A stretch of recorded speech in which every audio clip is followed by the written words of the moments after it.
Hello YouTube family. ఈరోజు ఇంట్లో egg fried rice చేసా. అయితే టేస్ట్ అచ్చం బయట స్ట్రీట్ స్టైల్ వచ్చింది. సో మీకోసం వీడియో రికార్డ్ చేసి పెడుతున్నా. చాలా బాగుంటుంది, ట్రై చేయండి. మన ఛానల్ సబ్స్క్రైబ్ చేసుకోండి. ముందుగా కడాయిలో ఆయిల్ వేసుకొని సన్నగా తరిగి పెట్టుకున్న ఉల్లిపాయ ముక్కలు వేసి బ్రౌన్ కలర్ వచ్చే వరకు వేగనివ్వాలి. తర్వాత ఒక ముందు కట్ చేసి పెట్టుకున్న పచ్చిమిర్చి అలాగే కరివేపాకు వేసుకొని మంచిగా వేయించుకోవాలి. ఇప్పుడు ముందుగా మనము చిన్నగా కట్ చేసి పెట్టుకున్న బీన్స్ అలాగే క్యారెట్ ఈ టైంలో వేసుకుంటే ఆయిల్లో ఫ్రై అవుతాయి.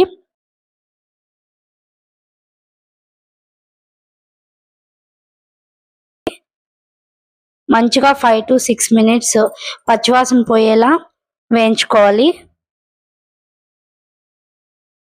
ఇప్పుడు 1 స్పూన్ అల్లం పేస్ట్ వేసుకుంటున్నాను.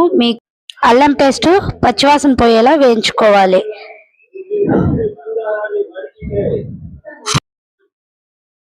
అల్లం పేస్ట్ వేగాక ఇప్పుడు ఎగ్స్ వేసుకొని ఫ్రై అవ్వనివ్వాలి.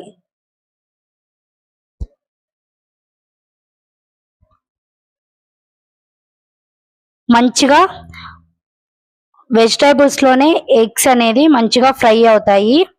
ఈ టైంలో మనము ముందుగానే నేను రైస్ ని బాయిల్ చేసుకొని ఒక గిన్నెలోకి తీసుకొని పొడి పొడిగా రైస్ చేసుకున్నాను. ఇప్పుడు రైస్ వేసుకోవాలి.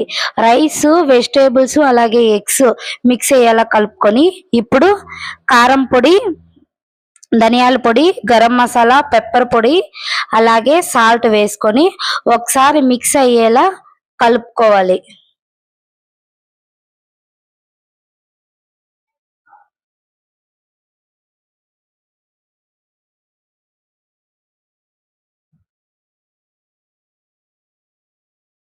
కింద అడుగు మాడకుండా కలుపుకోండి.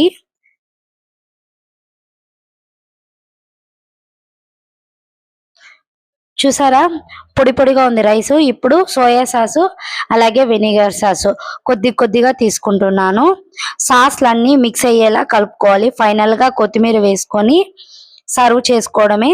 టేస్ట్ అయితే అచ్చం బయట స్ట్రీట్ స్టైల్ ఫుడ్ లాగా ఉంది. ట్రై చేయండి. హెల్తీగా ఇంట్లోనే చేసుకొని పిల్లలకు కానీ అలాగే హస్బెండ్కి లంచ్ బాక్స్ లోకి కానీ చాలా బాగుంటుంది.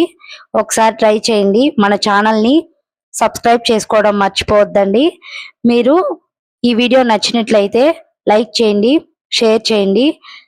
అలాగే మీ ఫ్యామిలీ మెంబర్స్కి కంపల్సరీ షేర్ చేయడం మర్చిపోకండి. Thank you for